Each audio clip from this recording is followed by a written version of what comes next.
I'm Miss Emma. And I am Miss Erin. We both come from the United Kingdom, so we're going to tell you a little bit about the UK and where we come from. Firstly, where is the United Kingdom? The UK is located off the northwestern coast of mainland Europe. The UK is made up of 4 countries: England, Scotland, Wales and Northern Ireland. These 4 countries are united by the same government, culture and language, but there are some differences in traditions, history and customs. We both come from England. So what's the population of the UK? So there are about 68 million people in the United Kingdom. That's a lot of people. Hong Kong's population is only around 7.5 million, so the United Kingdom has about 9 times more people than Hong Kong. People from all around the world live in the United Kingdom, which makes it a very diverse and multicultural society. So, where do you come from, Miss Erin? I come from London, which is the capital city of the UK and one of the biggest cities in Europe, with around 9 million people living in the capital, and it's also one of the world's global cities. So London is in the southeast of England and stands on the River Thames. And London is one of the most ethnically diverse and multicultural cities in the world, with about 300 languages being spoken in the city, and over 40% of the population were born outside of the UK. As a result of this, the city is really diverse, with culture, food and religion reflecting this diversity. So what might people picture when thinking of London?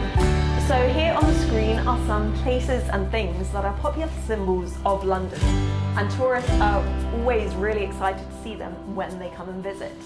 So you can see the red telephone boxes.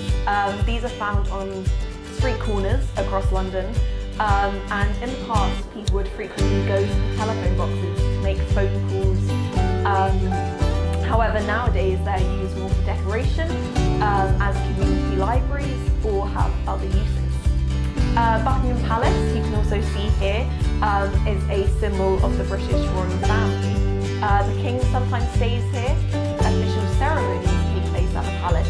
Visitors can have tours around the building. And you can see the House of Parliament, which are the centre of politics in the United Kingdom. This is where the British government meets, debates and makes important decisions for the country. Tower Bridge and the red double-decker buses are also key landmarks and symbols of London. And so, Miss Emma, whereabouts are you from? So I'm from Oxford, which is quite close to London. It was actually the capital city before the government moved to London. And in 1858, the River Thames in London actually got so dirty, the smell was bad enough that the government actually moved to Oxford. But what is Oxford like today? So mostly Oxford is famous for its university, which consistently ranks as one of the best in the world. Many famous politicians, writers and actors from all around the world have studied there. As you can see, the university buildings are very fancy and can be found all around the city.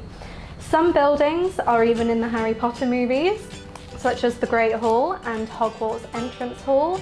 You can take tours of the different libraries and colleges, or a special Harry Potter tour if you want. Besides the university, there are other things to see. We have Oxford Parks, botanical gardens, and many museums. One of the most interesting is the Natural History Museum, which actually has lots of dinosaur skeletons, and you can see a dinosaur footprint outside. So is there anything less historical? Well, Oxford is a very old city, but I will try my best to think of some different things. Still a bit old, but there is a very cool pub called the Eagle and Child. Some famous writers used to go and hang out there, so the Narnia stories, Lord of the Rings, they were all partly written there. We also have lots of bookshops, including Blackwell's, which you can see around there. On the outside, it looks small, but it is actually one of the largest bookshops in Europe and the world. You can see the Norrington Room there, which has 3.5 kilometres of bookshelves, and that's only down below. It then has more floors up top, and you can go and have some lunch in a little So we hope you found out something interesting about the United Kingdom, and we're really looking forward to seeing you all around school in the coming year.